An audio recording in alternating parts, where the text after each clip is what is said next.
This podcast is for anyone tired of sitting on the couch watching fucking Netflix. For anyone who wants to know how to break the 9-to-5 slave life. For anyone who wants to be better tomorrow than they are today. I want to help you learn how to break the cycle. This is your story, and you have to write it. Come on in. We're just getting started.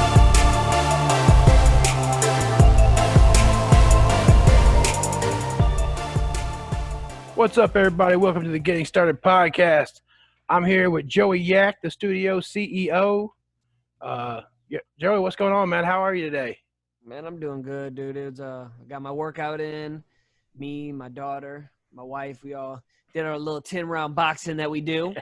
And we got it in, man. We sweated today, but it's going good, man. How's everything going over there? Hey, man, I can't complain much, man. I don't know. I'm convinced our weather is going through some menopause or something, man. Like 2 days ago, it was 80 degrees outside. Right now, it's like 40 degrees and raining. It's, May. I'm like, what the hell's going on here? Yeah, man. It's I'm over in St. Louis, and I say the same thing. It's like Mother Nature's on like a damn 4-day binge or something, and it's raining. It's starting to come out a little bit though. Cool, man. Cool. All right, man, let's get into it, man. First of all, introduce yourself, man. Tell everybody a little bit what you do. I know what you do. I've been following you for a while now, man. I love what you're putting out. I was first introduced to you through Ryan Stewman's Rewire podcast, man. I know you wrote the banger for that, and that was just incredible. That was one of the things that hyped me up every morning. Then, of course, I ran into you through Zachary Babcock, who is the fucking man, period. So let everybody know kind of what it is you do. Yeah, man. For one, Joey YAK is my name. YAK stands for you already know. And if you don't know by the end of this episode, you probably never will. What I do is put my melody to your message.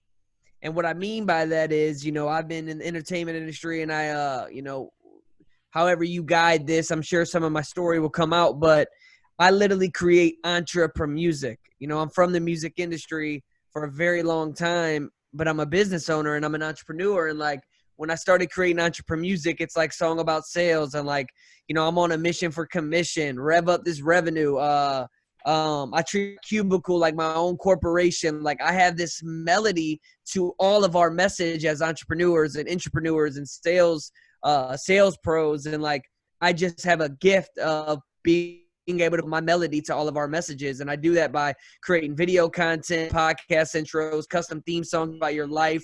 And I like to always tell people, I don't make jingles, I make bangers, right?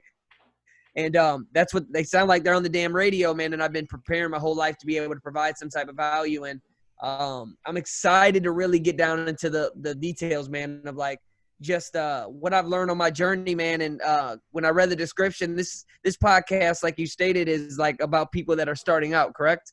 Yep. This is the Getting Started. This is about empowering and inspiring people who have no clue what the hell's going on. They just know that their day-to-day life is not working anymore, man. They're ready to get started on something new, to build that dream life and design that dream that they've always had.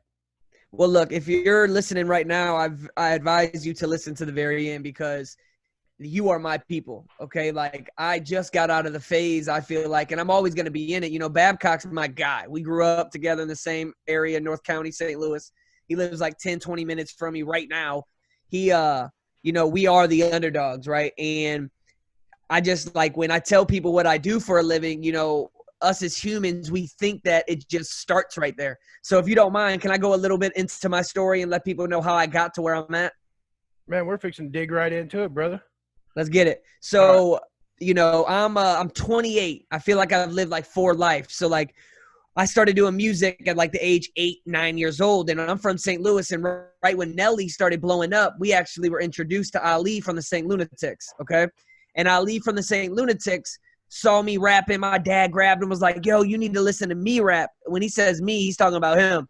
I'm in the back seat just like beatboxing on my chest, and he was like, yo, like, your kid is a star. And he said it to me, and he planted that seed right there. And like, we exchanged numbers, and I met Nelly, and I started going to video shoots, and like, as they started to grow and blow up, we lost touch. But that was cool to me because that's all I needed to plant the seed in, I'm doing this, right? So I started doing music, build a name in my city, St. Louis. I was going by J Fresh, by the age of 13 or 14 years old. By the time I was 13, 14 years old, I had a real good buzz in the city, right? And if I cut out at all, just let me know, man. 13, 14 years old, I got this buzz. I got, all these youngsters coming to shows.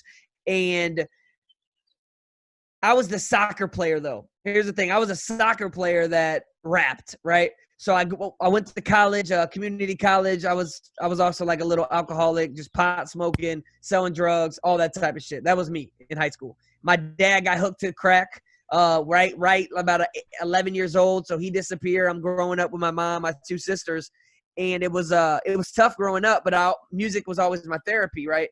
It always was something for me there to get through the days, and I was always doing it, recording myself, always. And when I was in college, I was like, you know what? I'm gonna make sure that I take this music thing or the soccer thing seriously. I went over to England, got MVP over in England, came back home, and when I came back home, I broke my leg in college, third game of the season. And the next day, I found out my daughter was being born. So I'm 19 years old here, and then I'm about to have a kid. And I drop out of school. I got a job, and I said, I'm going full-blown music now. And one of the lessons I want to let you guys know is, like, what you're doing every single day. Like, someone's watching you even when you don't know watching. And they don't even know you're watching, just like you with me. You didn't know you were watching me until I made you start watching me. So I hustled my ass off. Remember that guy that I said I was introduced to, Ali from the St. Lunatics? 10 years later, he says, he calls me. I was working. I hid behind a garbage can to answer my phone. I'm like, hello? He's like, it's Ali from the St. Lunatics. I'm like, I know your voice. He was like, I want to sign you. I've been watching you, right? So now I got a record deal. I was still broke as hell. And one of the lessons was I thought I got the job as the manager when I just got the job as the janitor. I was young, stubborn, immature, just had my daughter. And I was like thinking like this was my lottery ticket. So we go to LA. They introduced me to a lot of executives over at Universal Republic. And within 8 months, nothing really happened. I was stubborn, young, immature, like I said. And I asked to let him release me. I was living in my mom's basement selling weed to get by, and he let me go. Then I because like he even told me my hustle kind of went down a little bit because I got the deal. I thought it was time for them to put the gas down, right? I let my foot off the gas. Yeah. Well, not even comfortable. It was just I was this young, naive, and immature that I thought I was the manager rather than, boy, you just got the janitor slot. Yeah, you made the team, but you want to be the baller. So I got new management, my hunger and my drive. When he said that to me, like, you lost hustle, dude. It went full blast. So we took meetings with my new management around St. Louis. Somebody got a hold of Crazy Bone from Bone Thugs and Harmony. He was like, yo, if the kid can come here, I'll meet him. We flew out. 4 songs led to 10-hour session with me and him creating a song called Scraping the Sky. By this time, I'm going by the name YAK Boy Fresh. So if you ever looked up YAK Boy Fresh featuring Crazy Bone, Scraping the Sky on YouTube, that's what it is. And, after those 4 songs, he was like, this kid is a star. And in my brain, I just heard that again. And like, then 10 hours later, we have a banging ass song. And then that led to a music video, which led to a nationwide tour, which led me to ending up in Hollywood, right? And remember, though, like I said, my dad got hooked to crack. He left. So, like, I always wanted to be a great father and a great husband because, like, what he did really messed us up as me and my siblings and my mom. And, like, I was living the American dream, but truly it was the worst nightmare because I never built a foundation on the inside to match what was happening on the outside. I had a lot of trauma with this shit with my dad. So while I was in Hollywood, I and touring with Bone, and then I did a nationwide tour with Stevie Stone with Tech Nine's label, and I heard this voice, and the voice said, "You're Hazelwood," and Hazelwood is a town in St. Louis, like right outside of St. Louis. You're Hazelwood, not Hollywood. Go back home. You're Hazelwood, not Hollywood. Go back home. And I heard it for so long, and then I finally said, "Fuck it." And I left it all behind, man. It was wake up, pop a pill, Adderall, and go to sleep. I couldn't go to sleep unless I was fucked up. I would, take like a Vicodin or a Xanax, or I would be drinking. I was bad at drinking. I was drinking every day for sure. And when I came home, I told my daughter's mom, which is now my wife, I'm about to hold this shit down. Right. I was living the rockstar lifestyle, dude. It was like when I came back home, I was with her. But when I was out, I was doing me, period. And you can only let your mind imagine of what I was doing.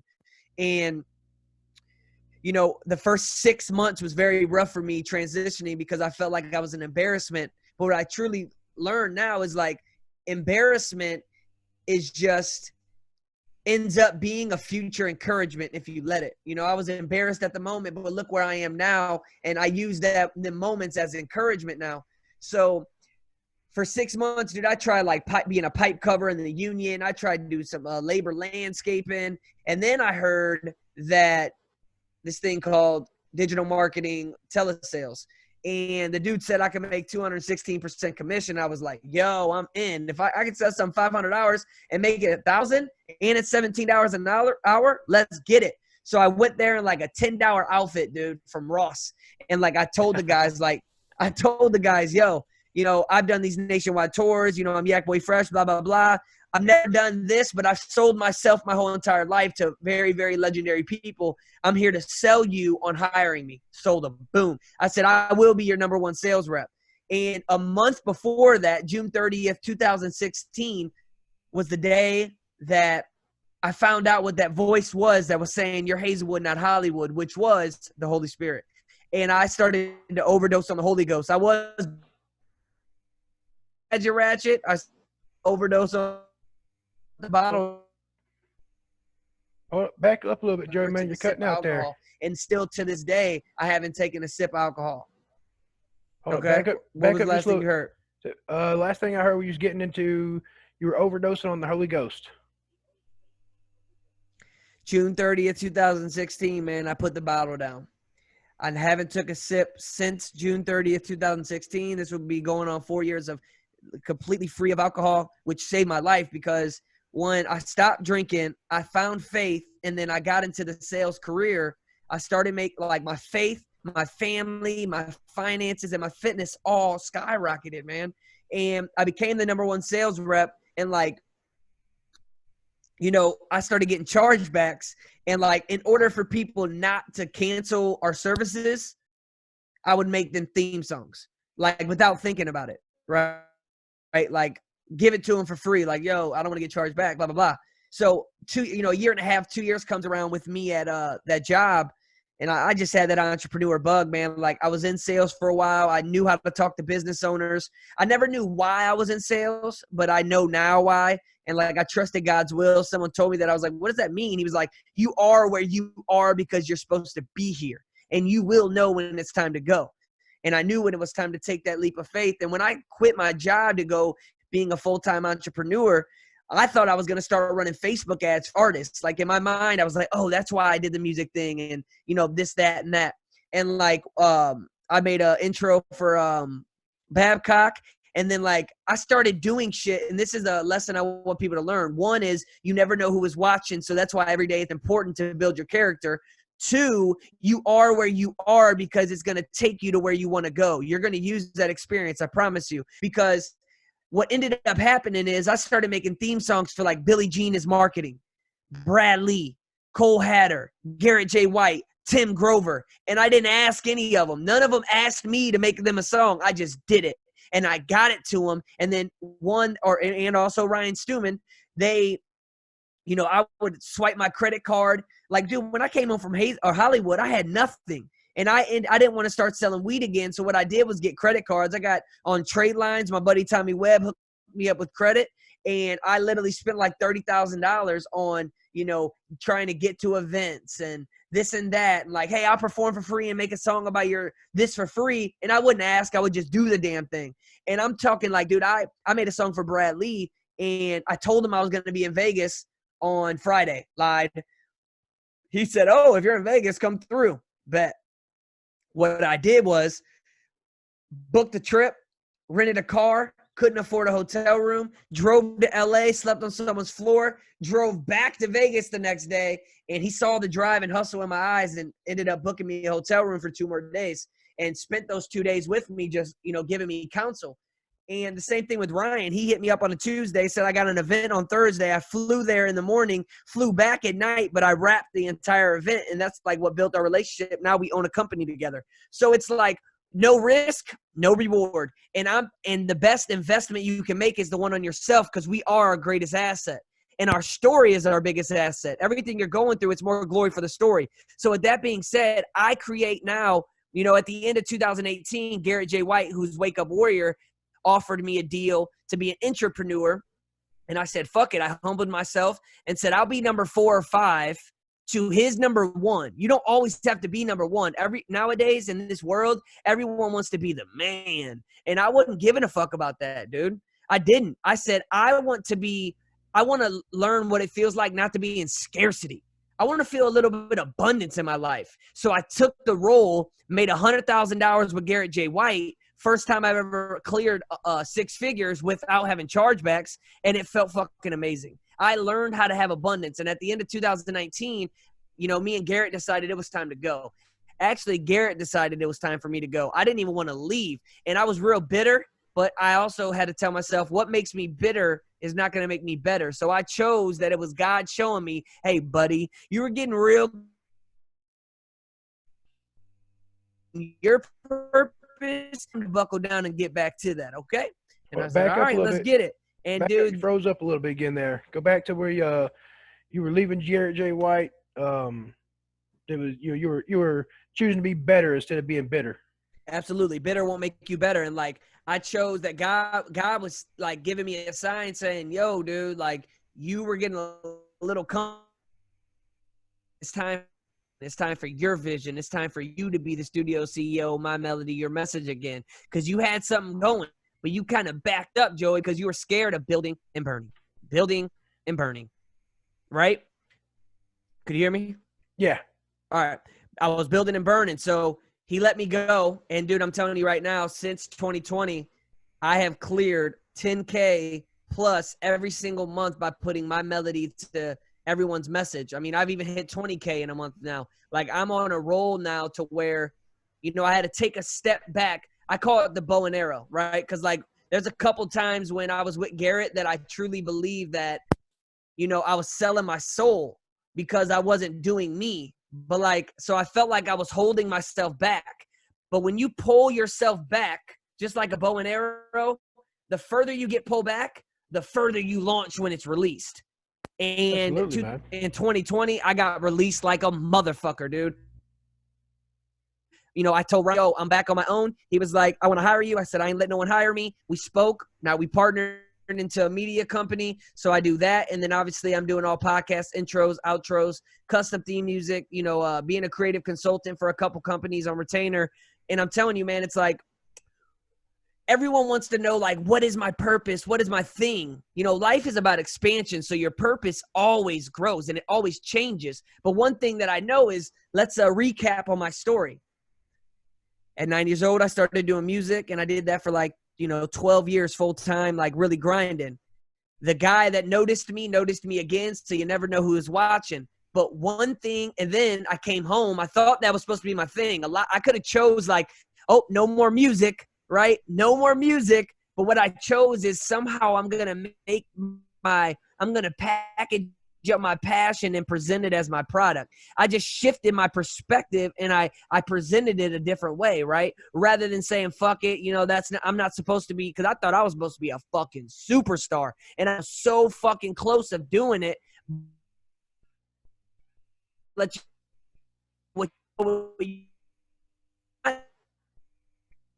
But sometimes you are not in order to find out who you really are. You know what I'm saying?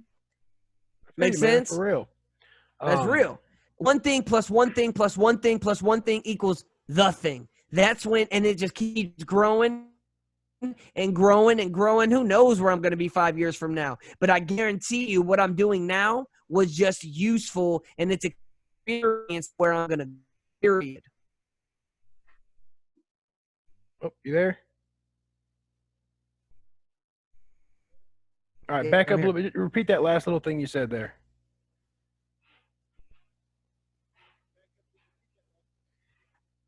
one thing plus one thing plus one thing, man, it equals the thing. And life is about expansion. So literally where I am right now, I just know it's going to be for an experience that I'm going to have to use 5 years from now, 2 years from now. That's just what life is, man. And you have to know that you are where you are because God's putting you there. But everything is a decision. If you change your perspective, dude, you will change your whole entire fucking life. Like the moment that I changed my perspective on life, like I look outside, you know, and here's another thing, like all my hustlers, listen, like if you're watching this, I don't know if you do this video as well, but dude, I'm over here in a 10 by 12 shed. I don't even have a fucking ceiling. Like it's still wood, dude. Like I have a 10 by 12 shed. I always say, I'm in my 10 by 12 shed getting bread. Welcome to the BB. This is backyard business. If you can't do it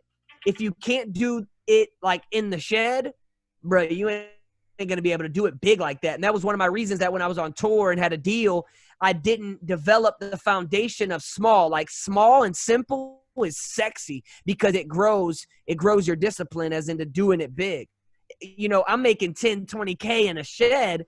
Like if I couldn't start here, you know, you can't start anywhere else, man. You got to start and be humble and generate that discipline to build a strong, firm foundation, or you will get knocked the fuck over. Build that foundation on rock. Don't build that shit on sand. In my life on the outside, there's a lot of people out there that look like they're living a great life. You know, it's like you know, they look like the beach house looking over the ocean, but it's still built on sand. So that shit will collapse. Rather than building it on rock like I'm doing in the BB, I'm building my shit on rock, and it's just growing, man. And it's a blessing. I'm a hustler, dude, just like everybody listening. And you just got to start. You don't have to know how to do everything. You just got to do it, learn from the experience, and adapt, period. You're absolutely right, man. Absolutely right. And, you know, and when I first started this journey, I mean, I looked at the whole thing as, you know, I was looking at that laptop lifestyle, you know, the mansions, the cars. I was like, yeah, I'm going to get into this digital marketing thing, man. That's what I'm going to do. And I found out real fucking quick, dude, that was not, it was not how you started at. That was not where you started at. Not by no means. And if you really wanted it, you had to get there and put the work in to get there. And then I also found out real quick after that digital marketing really just wasn't my jam. And, dude, all I can say, dude, that's an amazing, incredible story. First thing I'd like to do, man, congratulations on breaking the addictions, breaking the alcoholism, man. That's myself. I'm a recovering addict myself. Been clean for about 10 years now. And so congratulations with that, man.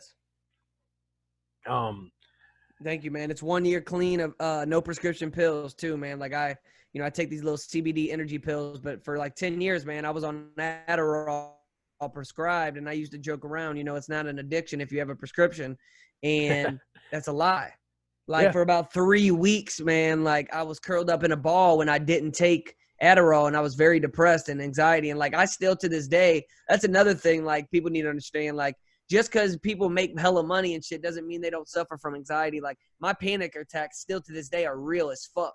So just know that everyone is human, man. Like, and one other thing I always want to make sure that I let people know. And like when I started creating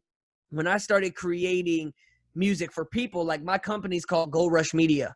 And what I read in a book, and it was like, you know, during the gold rush, people that made the most money and had the most value weren't the people that found the gold. And like this reminds me of artists, you know, rappers, and you know, everyone is digging for gold. But the people that made the most money and had the most value were the people that were selling the shovels and the pixels and axe and all that. And I was like, wow, I'm about to sell my shovel. And I got this little gold shovel that I have laying around. And it's like, that's what I do with my music now is I sell the shovel. So that's one thing that, you know, a lot of people in their mind, they're like, man, I'm super talented, or like, this is my gift and that's my gift. And it's like, maybe you should change your perspective from digging the gold into selling the shovel. And also when I started creating my music, cause like, you know, what I do in like your opinion and other people's opinion, they're like, holy shit, that shit is dope. But when I walk inside to my kids and my wife, they're like, what up, Joey? What's for dinner? I'll show them a song. They're like, cool, because it's familiar. So one thing that you always have to remember is don't let something so fantastic become familiar. And what I always do, that's why I love doing what I'm doing, because my gift is fantastic. And if I don't if I don't remind myself of that, it will become familiar. And then like in our mind, we're like, I'm not shit. I'm not worthy. It's like what you do is fantastic. And it's crazy because, you know, I'm not going to Bible thump on nobody, but, you know, Jesus was, you know, in his hometown and by his family, no one thought he was a prophet or anything like that. But like outside of it, there was. And it's like, because he was so fantastic, but they were with him every day, so he became familiar. So it's so important to make sure that you know that what you do is fantastic, and don't let anybody make you feel like you're just familiar and you're used to you. That's why I'm so happy I'm spiritual now, because like I'm looking at the wind blowing right now, and that's all I need to know to feel God now. So it's like every day, you know, I'm weird, bro. Like the way I look at life and the fact that you're listening to me right now and like looking at me and like I'm speaking into this fucking metal microphone and you understand me, that's fantastic. But us as humans are very familiar to that.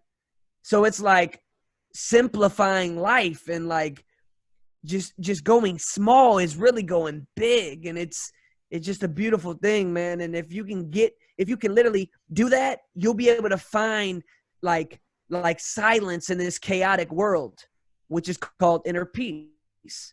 And if you can find that, man, that's success to me. And that's a big achievement, because that's helping you build your foundation on the inside so you can match what it looks like on the outside. You're right, man. And yeah, I think that's definitely a whole mindset thing that I don't think a lot of people really understand unless they've kind of been through some of the struggles like you and I have been through. I noticed that whenever I first got out of rehab and was breaking my addictions and getting past all that, that's when I really started. I holed up, man. I disappeared for a good few years. Didn't talk to people. Didn't want to talk to people. All I had was like books and a PlayStation, and was like, I'm set. This right here is all I really need to be happy, to find myself. And it takes a little while of constantly reminding yourself and basically learning to love yourself all over again, loving what it is that you can do and what you are doing. And I think that a lot of people forget that, especially with the hustle and bustle of today's world, man. It's so busy all the time. People are constantly, you know, moving, grinding, moving, hustling. Everybody's so busy worried about making moves that they're forgetting that, you know, everything else is there too. You know, a lot of people also, man, wants everyone to know who they are, but they don't even know who they are. Exactly, man. And finding yourself is really, if you're, especially anybody that's on this kind of entrepreneurial journey, and if you ever want to be successful, working for yourself, building yourself, how do you do that unless you know who you are? You have to know yourself first. And you have to also be okay with the fact that like you're just going to continue to grow and expand, man. And I think a lot of people are afraid to admit that they don't know what they don't know. But like, you know, we never were taught how to learn, which is crazy. So sometimes before you have to learn how to unlearn. Like, you know, you don't need to learn new shit. You need to unlearn what you were taught sometimes. The habits, you know, all that type of shit, yep. Right? And let me tell you, man, when I got sober in 2016 and got my sales job and found faith, I went into this crazy addiction of self-development. Like, if you're an addict, listen to this, you're always going to be an addict, but you just can transfer that addiction into something else. And Absolutely, man. Absolutely. My addiction is being addicted to not being addicted.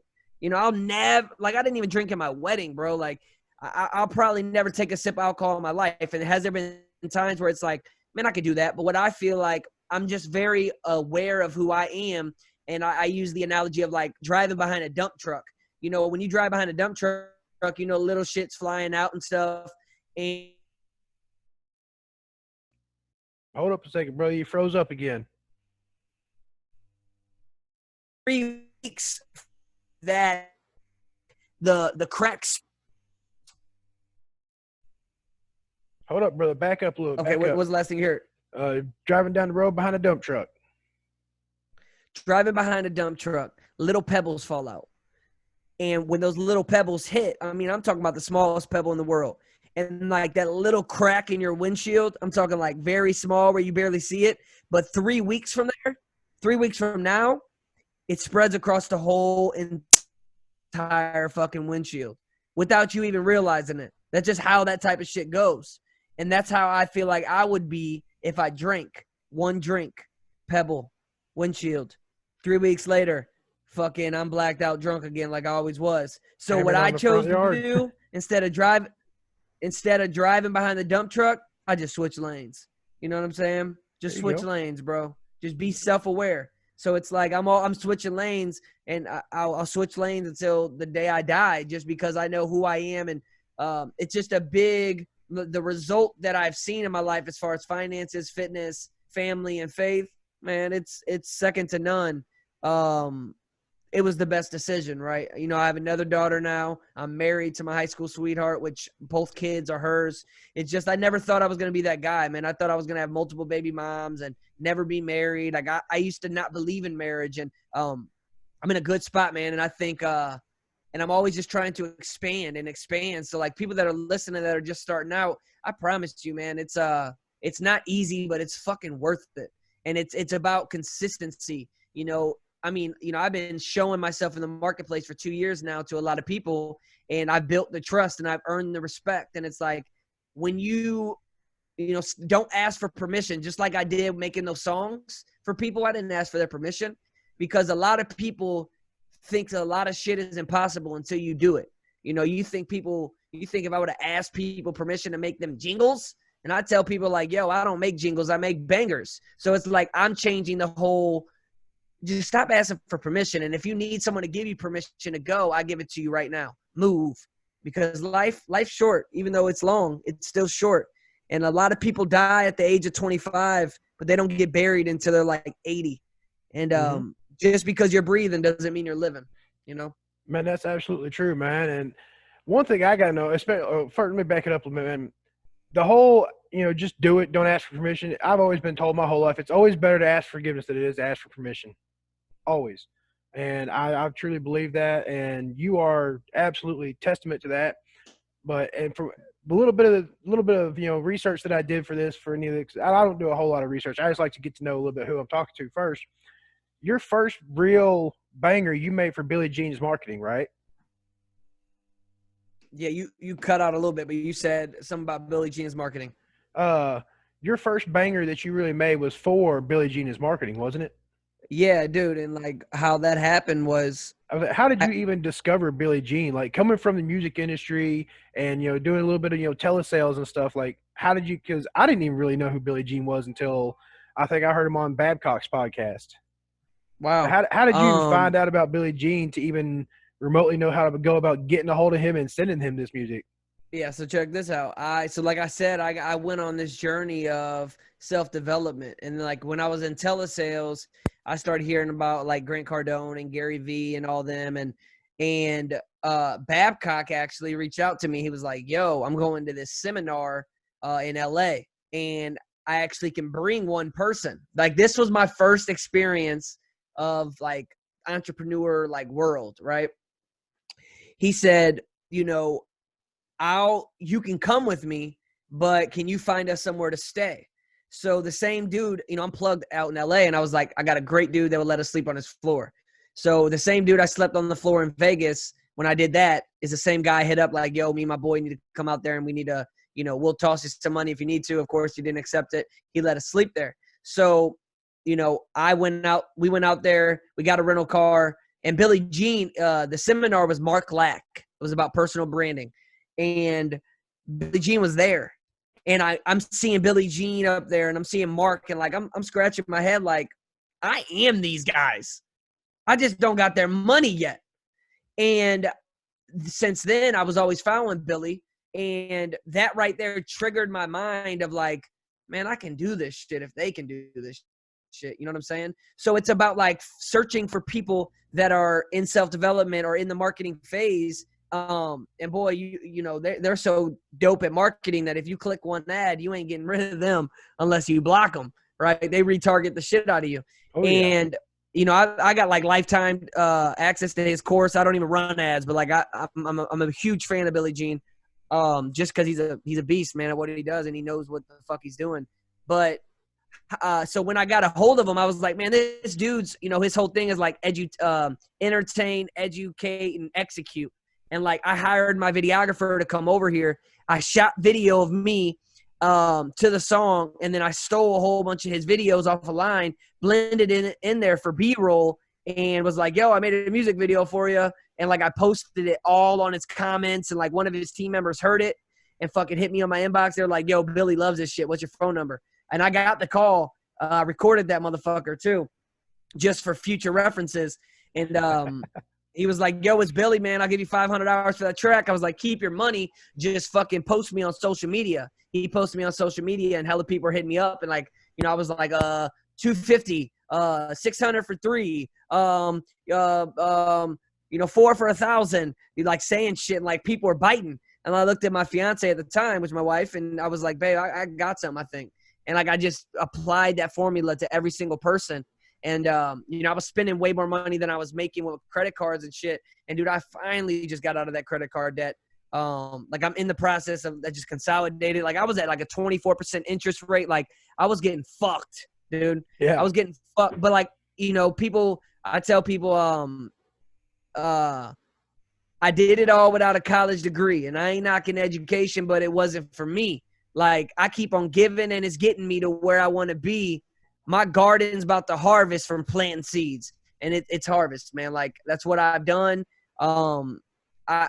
People go to school, get loans. You know, I got my own loan. It's the personal loan, and I bet it on myself because I am my number one asset, and it's paying off, man. It truly is paying off, because when there's something so powerful about when you just know, and like I know, and that's like Yak. You already know, and if you don't, you never will.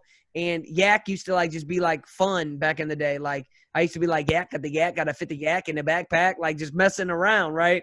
But Yak is very spiritual to me now, because I believe that everything that we need to know, you already know deep down inside. You just got to be able to listen to the voice inside of you, which is God, in my opinion.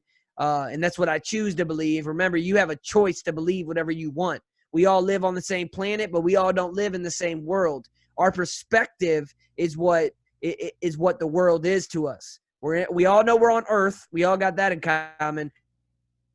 I look outside this door, and the way you look out depends on what perspective you have.